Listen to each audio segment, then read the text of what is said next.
Welcome to the Montem Academy podcast. My name is Husna Hazaifa. Michelle. Today we have a special guest. Today we have Mrs Quinn, who is retiring, so we're going to ask her a few questions. What would you like to know? Hi Mrs Quinn. Hello everybody. So I wanted to start with a question. What was the funniest memory you had with a child? Funniest memory? Oh, it's definitely in reception. Definitely reception.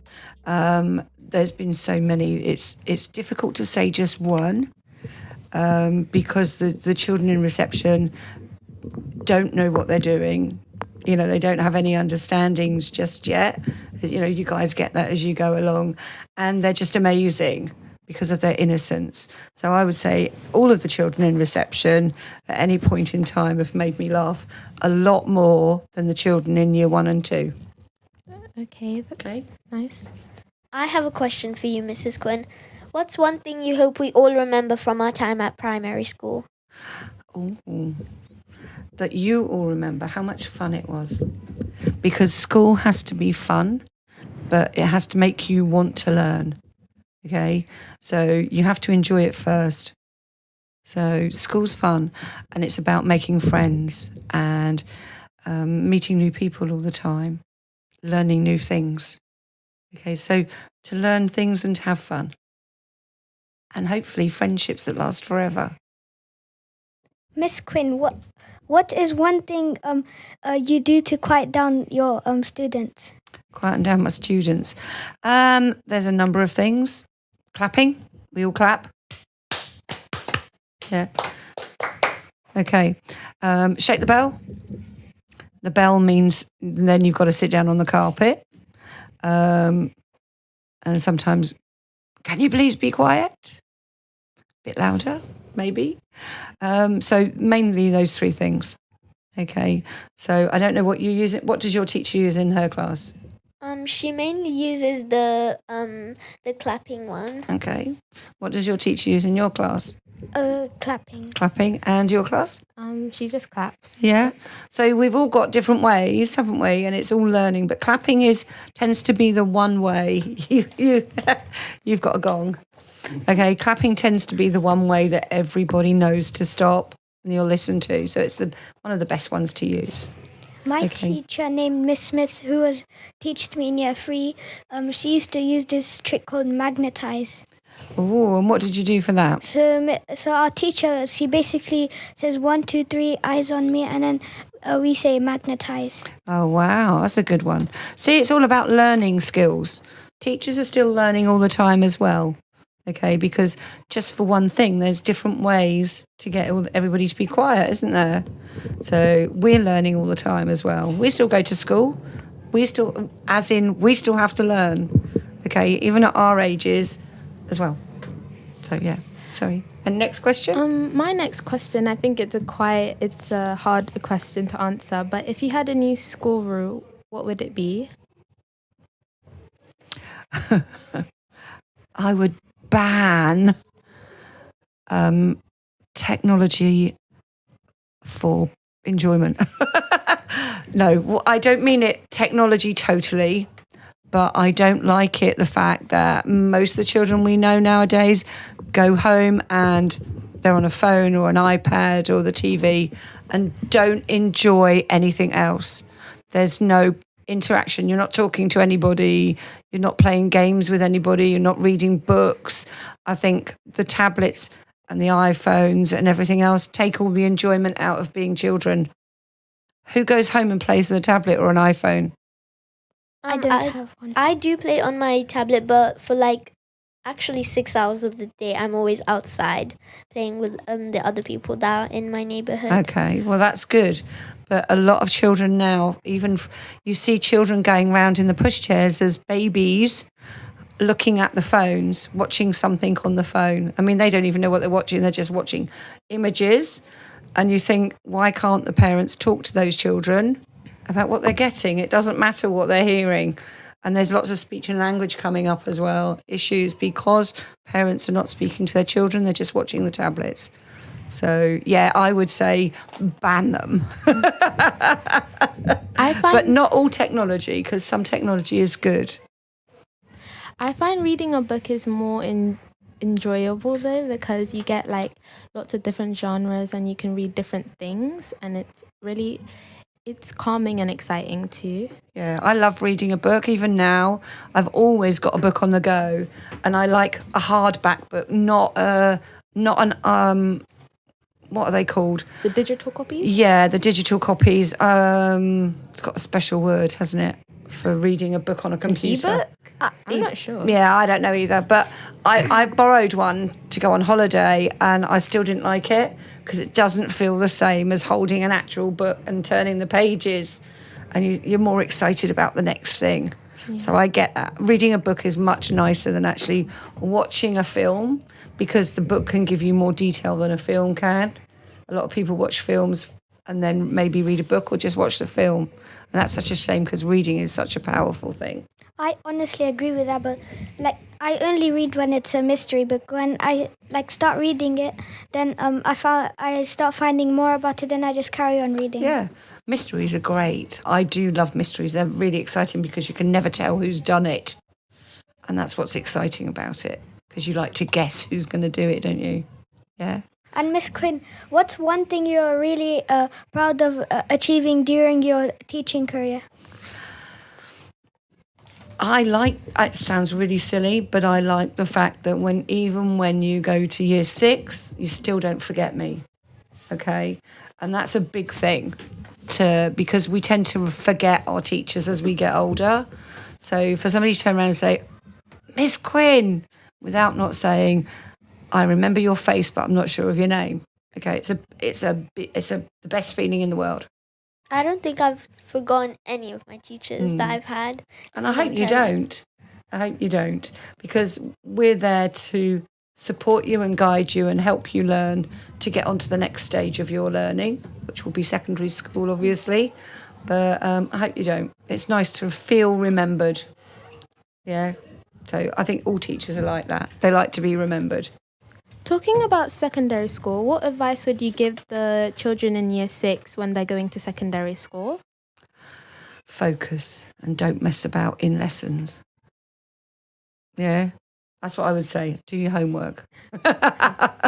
Focus, don't mess about, do your homework. Keep the messing about to the playground. It's a very straight rule. Yeah. But easy to remember. Yeah. Yeah. Miss Quinn, what is the biggest change you've seen in the school or in the children so far? Well, I've been here for 20 years this September. It would be 20 years. The changes in the children. I don't know. I think the children are a lot more grown up now. Yeah, I think because of all the technology that you're involved in, you seem to be a lot more assured of yourselves when you come up, like even into year 1.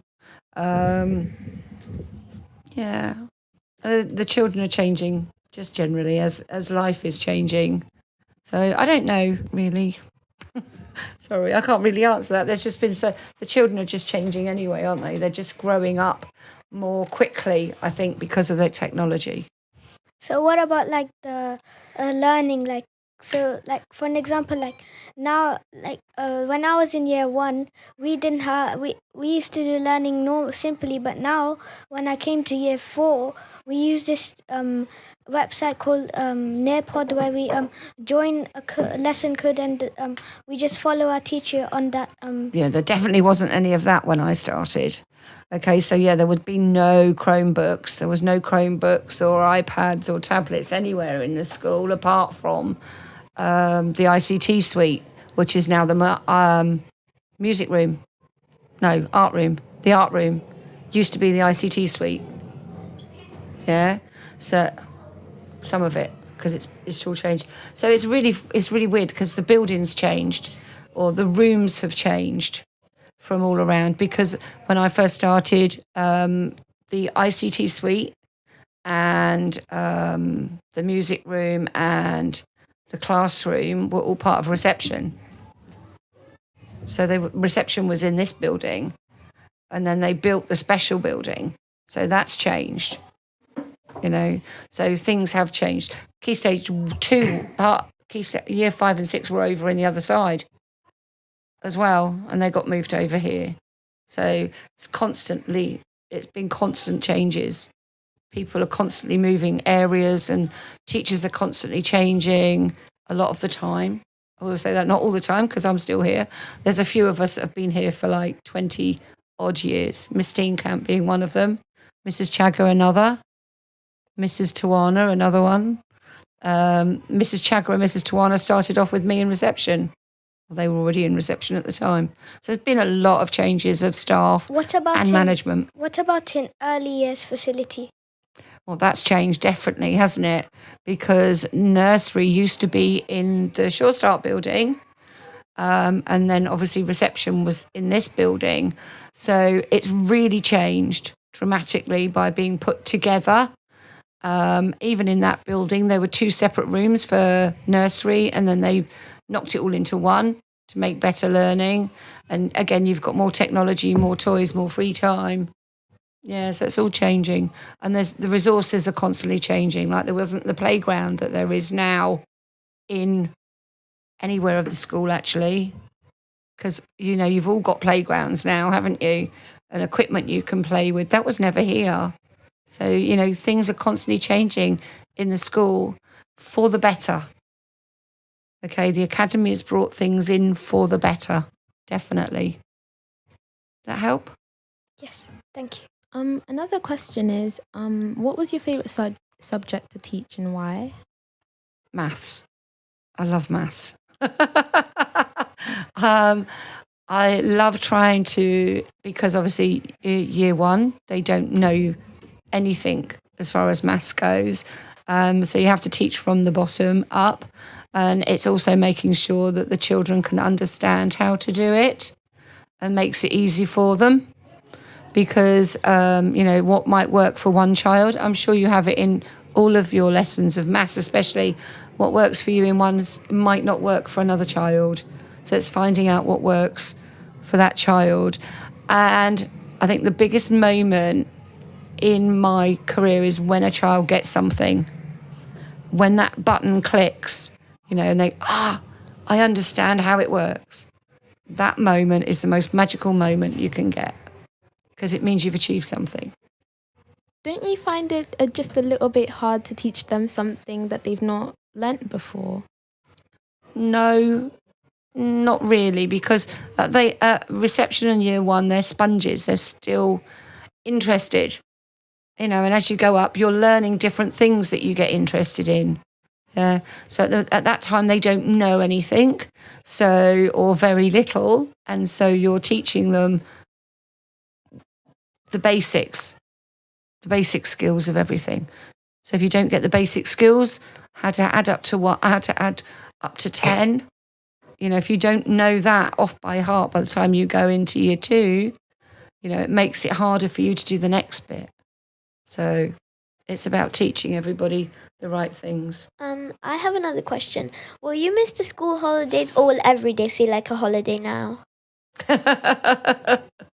Well, we were talking. I'm giving up school and giving up working full time, mainly because I've got back problems, and I'm getting older.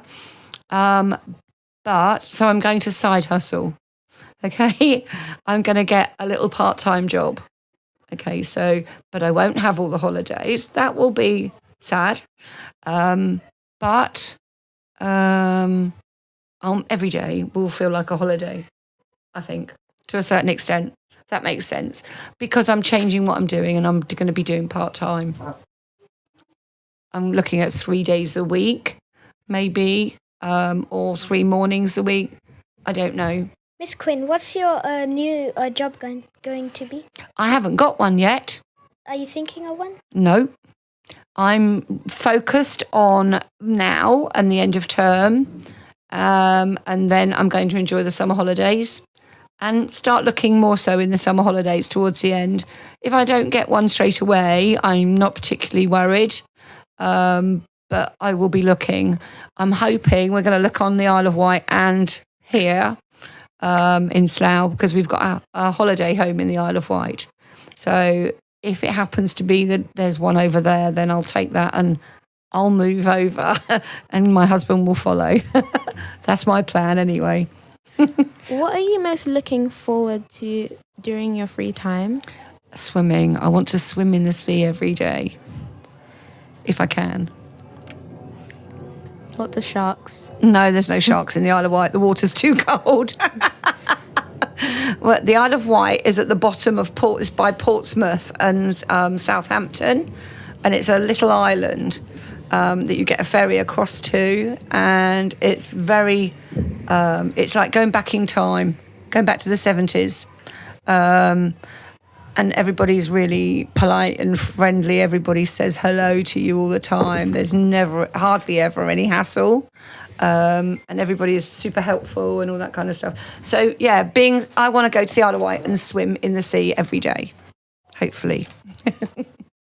Miss Quinn, what's one thing you're really proud of achieving during your teaching career? Mine would be to get those children, just the proudest moment is what I said earlier, just getting the children for that wow moment. That's my proudest achievement. Not one particular thing. I can't say there's one special thing. It's just the children getting that wow moment. And then you can have lots of children doing that, hopefully. I have another question for you. Do you have a most memorable school trip, and what made it so special? A memorable school trip.